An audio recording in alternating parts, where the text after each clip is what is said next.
Wake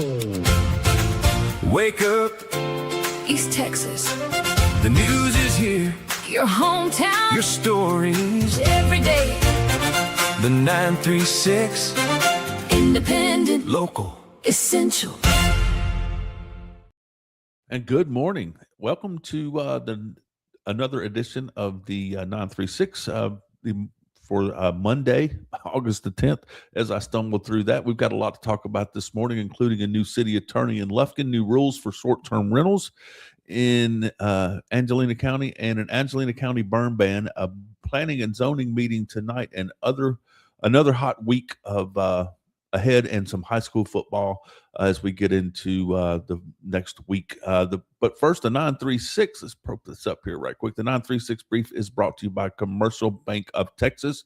Local banking, local decisions, and the commitment to East Texas, the East Texas region that they serve. And they've been doing that for 125 years. And we appreciate them being a sponsor of the 936 Morning Brief.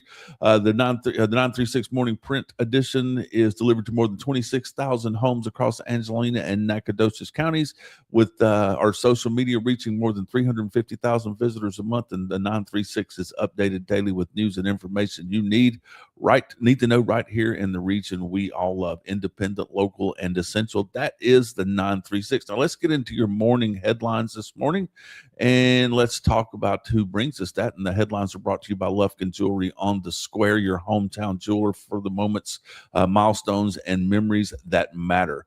The city of Lufkin has hired a new city attorney. Whitney Duke Danner has been appointed to the position. Danner is a Lufkin native and a Lufkin High School graduate who earned her undergraduate degree from SFA. And before attending the University of Houston Law Center, she previously worked as an assistant Angelina County attorney prosecuting misdemeanor cases before moving to the Angelina County District Attorney's Office in 2025, where she prosecuted felony cases.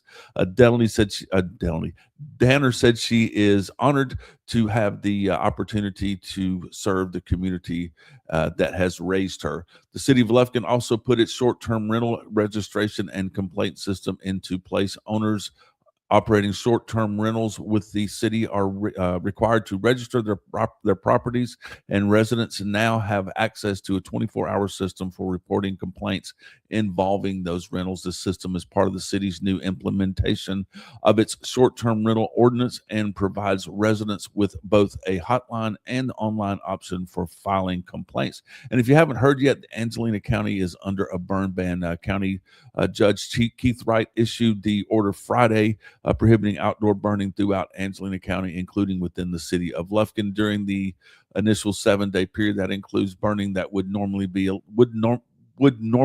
allowed under a burn permit. The order comes as hot and increasingly dry conditions continue across the area.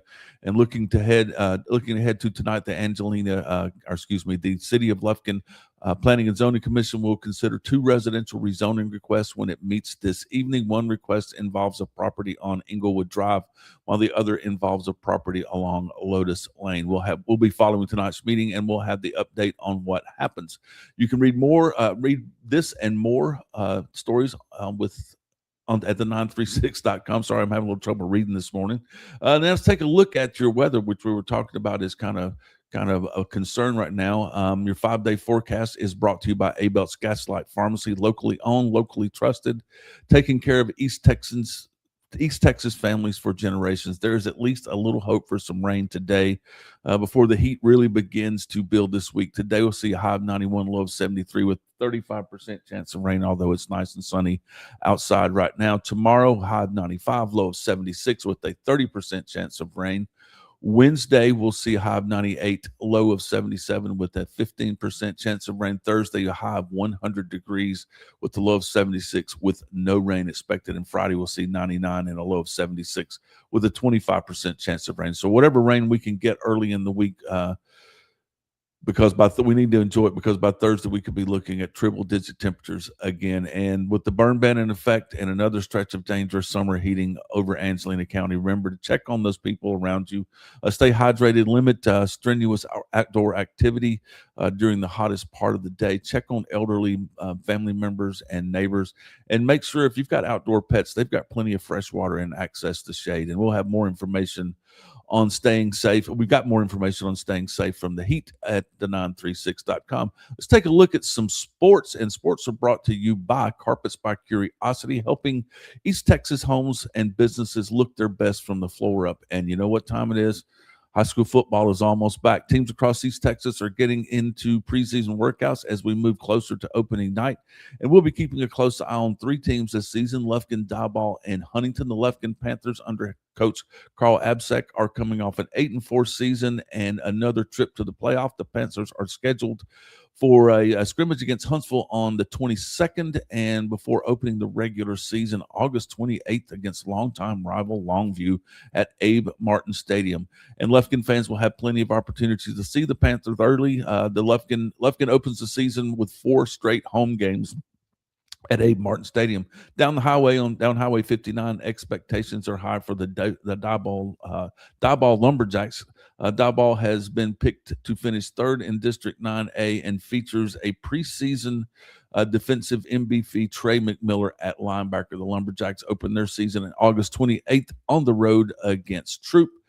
And the Huntington Red Devils entered their their second season under John Simon, looking to take another step forward after finishing 3-7 last year. Huntington opens his season on August 28th on the road at Uvalde. And there's an added local angle to the season. Diboll and Huntington are district opponents now, meaning those 2 Angelina County programs will eventually meet with much more than bragging rights on the line. And we'll have much more on all 3 teams as we continue down to opening night. And that's it for the 936 Morning Brief for Monday, August the 10th. Remember, you can't find these stories and much more. You can find these stories and much more throughout the day on the936.com. Follow the 936 Facebook for breaking news and updates across Angelina County and East Texas. Thanks for spending part of your morning with us. I'm Greg Weatherby, and I will see you tomorrow morning right here for another edition of the 936 Morning Brief. Have a great Monday, everybody. Stay safe. Check on everybody. Take care of each other, and we will see you tomorrow. Bye.